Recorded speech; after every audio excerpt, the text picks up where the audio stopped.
Right now, let's go to President Obama, who held a town meeting up in Nashville, New Hampshire today. Time Magazine's Mark Halpert is the co-author of the huge book, Game Change, about the last election. Newsweek's Howard Fineman is an MSNBC political analyst. Let's take a look right now at the president up there in New Hampshire.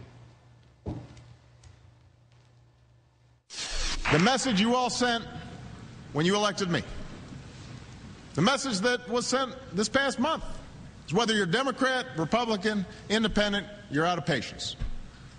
You're out of patience with this kind of business as usual.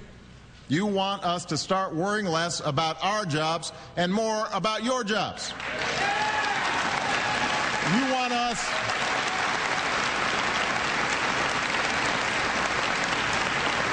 us to worry less about our election and more about solving your problems. Well, something's working. The Gallup poll, which does daily tracking, shows the president's job approval has been heading upward the last few days. Look at it. At the very end, at the very right end of that, you see it going up to 51%.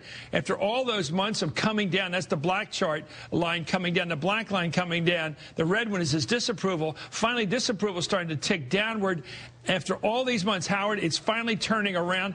Tactics. Maybe tactics are enough. You don't need strategy. I think going over my notes of talking to White House people before and after the Massachusetts race, I think they decided after Massachusetts they were going to go after the Republicans. First of all, Obama's good at it. He was never a courtroom lawyer, but he looks good going after them the way he did in the Lion's Den last Friday. He looked good doing this. Second, the Democrats on the Hill are not popular. Get them out of the way. Attack the Republicans who are not popular. So it's a twofer for him. Get Harry Reid and Nancy Pelosi off the stage and make it a one-on-one race between him and congressional Republicans. That's what he's trying to do. Mark, do you think it's possible that he can create a phantom bad guy, a bête noire, as you do in fiction, somebody out there to vote against besides him? Well, he's got to do it. He's got to put the Republicans on the defensive. He tried very hard to do that. Look, they're 2 for 2, Friday and today. Great scheduling and staging by the White House, going to the House Republicans, going to New Hampshire, where it's got 2 House races up, a Senate race, a state that the politics, there's going to be a lot of focus and create energy. The only concern I have for him in terms of success and strategy, the AP said the president today, he with one hand, he reached out to the Republicans. I'm looking for the sentence here. With one hand, he reached out to them, but the other hand, he slapped them. The problem I think he has is, this is what they tried early in the administration when he was popular. Destroy the Republican Party, make them so weak they must surrender. They're not going to surrender. And I think for his point of view, success this year involves some bipartisan compromise. This is not the way to get it. This is going to make Republicans Well, you know what? big Here's a way he could do it. He tried a couple days ago to try to cut a deal. He got behind this idea of a commission to deal with long-term debt, deal with the entitlements, deal with all the issues Republicans care more about than Democrats do. And at the last minute, 7 of those Republicans dropped away and let the thing die. Here he is making them pay for their legislative gamesmanship. Here's the president taking them on, talking about the deficit commission that the Senate shot down last week. The Senate blocked a law that I had supported to create a bipartisan fiscal commission that would come up with a set of recommendations for cutting our deficits in the long term. This law failed by 7 votes. When 7 Republicans who had co-sponsored the bill, had co-sponsored the idea, suddenly walked away from their own proposal after I endorsed it. So they make a proposal, they sign on to the bill, I say, great, good idea. I turn around, they're gone. What happened? You know, I talked to somebody yesterday who really knows Massachusetts politics, and they said if he'd acted like this, if the country, the Democratic Party, had acted like this, they wouldn't have lost Massachusetts. Well, I think that... If they had smoked out Scott Brown, his voting record as a state senator, if they had made the focus not on his car or his good looks or the fact he hasn't done much, to what he has done as a politician, his long voting record on Republican issues, they could have beaten the guy. I think that's the way they've decided. Clearly they decided that, because before Massachusetts, the president was still talking the inside game, making deals. Afterwards, clearly different, and I think they're going to take the gamble that Mark is talking about. This strategy now is really more like the fall of a campaign year. He's doing this awfully early, but I think they felt they had no choice because Mitch McConnell and John Boehner are just not going to cut any deals. So he's got to put the spotlight on him. Let me tell you, that's what he's trying to do. He's the hot shooter. I used a basketball analogy. He's a basketball player. He's out of the game this weekend, but he can't shoot all the baskets. He needs some people around him shooting. He's got to sharpen up his cabinet. We had the OMB director on the other night. He's not a politician. Napolitano doesn't seem like much of a politician on the issues she's responsible for. He needs sharp, team members, and I don't know who they are. Well, Geithner's not a pal. I still think Biden is. He needs people out there shooting with him and working with him, and I don't see it. I still think he needs a commander-in-chief on the economy. It can't be him. There has to be somebody who's like Norman Schwarzkopf every day on TV or saying, John Connolly jobs. from the old days. Right. Jobs are going to be created, and here's how we're going to do it. A politician. And it's a politician with someone sensitive about politics, but credibility with Wall Street and Main Street. He needs that. But again, I go back. Howard's right. This is the way he'd be acting if he were simply trying to win the midterms. I still don't understand how this helps his legislative agenda this year. He's right on the merits. The Republicans outrageously walked away from something they sponsored, but that's not going to make them come to the table. He needs a cabinet packed with guys like, let's go for the list here.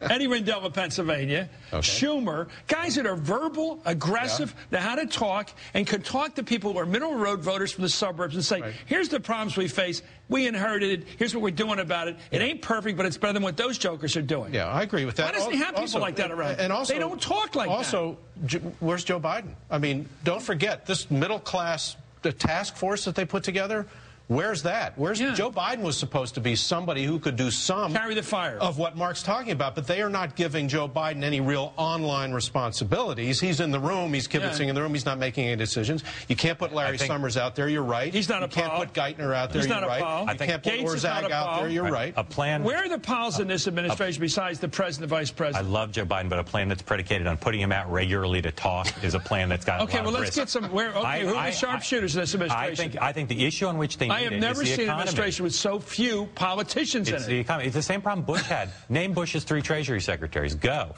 You got to have somebody in that job at a time like this who can speak like they're in a war for jobs for America. By default, Ed Rendell would be great. Yeah. By default, the president's doing it right now. And I think he likes doing it. I think he's got to worry about that a little bit. And, the standard conservative criticism is that he's too self-involved, et cetera. I only take that halfway. He's very good at what he does, and he's showing how good he is at this kind of courtroom situation. But he can't do it all on his own. Here he is. Let's take a look at the president here hitting Wall Street today. Let's listen.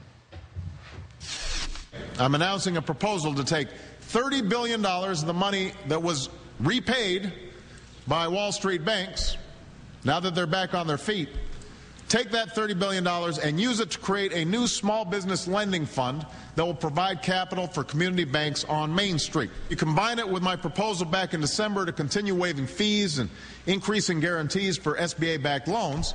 All this will help small banks do even more of what our economy needs, and that's ensure that small businesses are once again the engine of job growth in America. Now, I'm convinced we can make that happen.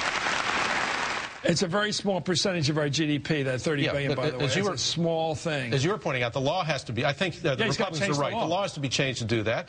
But if I'm Obama and I'm thinking the way I think Axelrod and company are thinking now, they're saying, do it.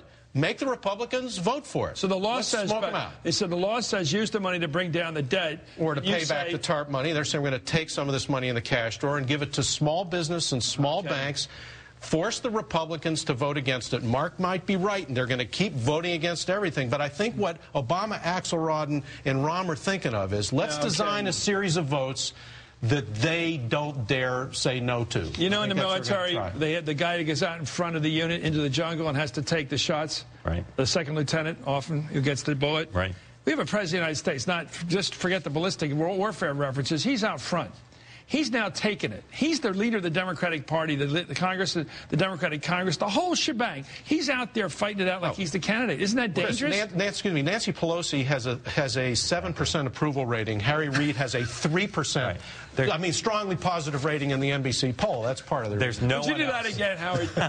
What did you just do? The hand gesture, strongly positive. 7% strongly positive for Harry Reid. I've never seen quotations so excited. 3% strongly positive for Harry Reid. Look, there's no one else who can do it. Reid increasingly is going to have to worry about saving himself anyway. Right. The president has to do it. Chris Dodd's retiring. Right. And there's nobody. And look, in the media landscape in which we live, he can still dominate when he wants to. And when he's this good, and when they schedule him this smartly, they win the day. He still needs a balanced offense. He needs 4 or 5 people, men and women out there sewing it. He needs Bob Strauss. He needs John Connolly. He needs Eddie Rendell. He needs Schumer. He needs guys in the government. I'm sure Schumer's not joining the government, but he needs people like him anyway. Thank you, Mark Halperin.